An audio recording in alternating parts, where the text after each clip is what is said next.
Go on. Please, certainly. A little bit late, technically. How are you? Well, I just said, I'm fine. I'm fine, thank you.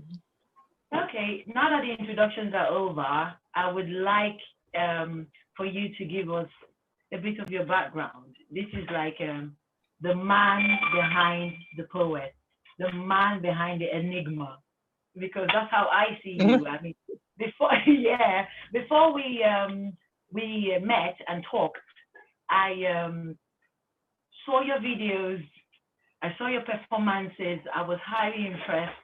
I was moved, and I stood in awe of you.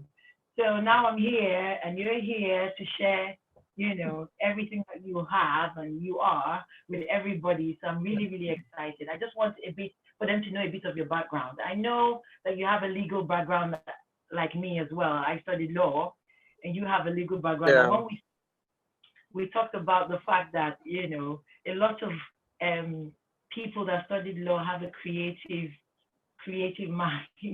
Yeah. In fact, a lot of us kind of like studied law so that we could please our parents. Yeah, because when I look at you and the things that you do, exactly, fingers up, you'd be you'd be very bold to walk up to your dad or your mom and say, I want to study philosophy, or I want to study theater arts, or things like that. But with law, we had the whole, No, you don't do that. Yeah. So let me let you have the floor now. Just tell us a bit about your background, your secondary school, life, about your childhood and things like that. Okay, I was born in Lagos, grew up in Lagos, did my primary school in Lagos, secondary school in Lagos. I went to, I think that's where I met Dayo and I, your friend. Yes, my friend. Dayo and I went to the same primary school in Festac. And then I went to King's College, Lagos for my secondary school.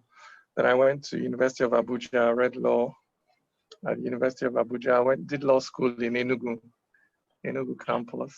And then I went to the UK and did a master's in law as well. Like you, I didn't really want to study law. I can't remember the plan. My dad wanted me to study medicine, and somewhere along the line, I lost it. It wasn't that I wasn't good in the sciences. It wasn't, So I didn't tell him, and I dropped chemistry and biology or something in secondary school. He found out, he was furious. I think I took up French. So he looked at the subjects and said, well, at least you can still salvage your future by studying law with this subject. And that's how I ended up studying law, because, traditionally in the traditional African home, you can only be either of four things. You can either be a doctor, a lawyer, an engineer, or you will be a failure in the eyes of your So my dad thought that, okay, you can read law, and I did. And to be honest, I enjoyed it. I don't regret it at all. Law suits somebody like me that likes to read. There's a lot of reading in law. And then law also helps you think about the fundamental, the core issues in any matter.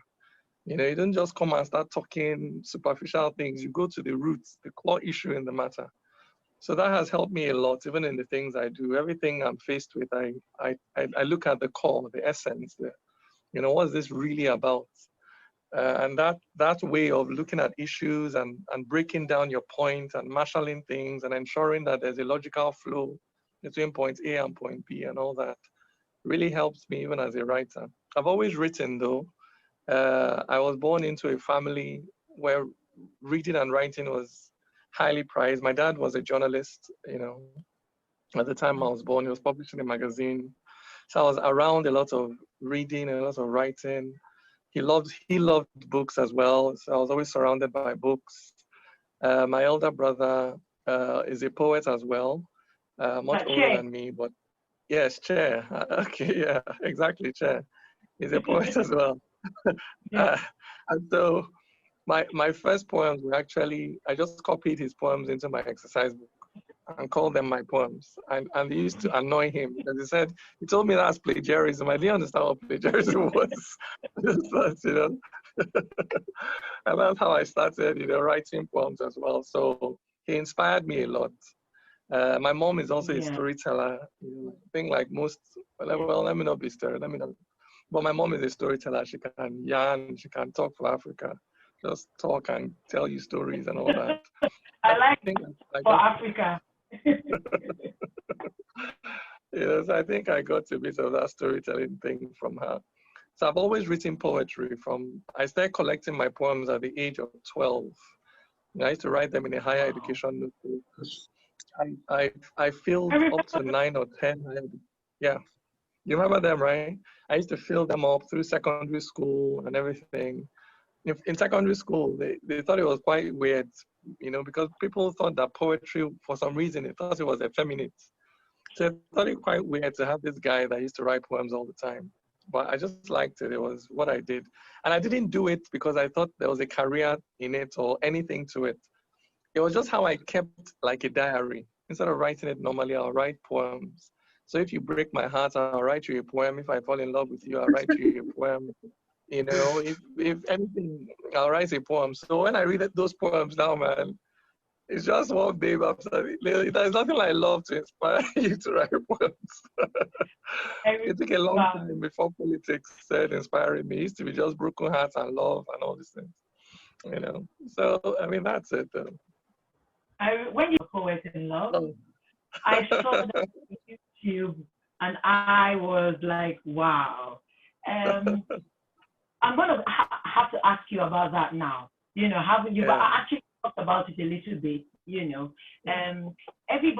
Everybody understands that life we have to be successful and everything, but there's very very one fundamental part, which is our emotional life, that kind of like fits into the triangle of things. So Yeah. when I saw your ramblings of a poet, and I saw the video, and I saw how it played out, I saw the passion behind all of it. I saw your appreciation of your woman, so to speak. So tell me about what inspired that poem. Tell me about how it all came about, because that's one of your works that I greatly admire. Ramblings of a Poet in Love.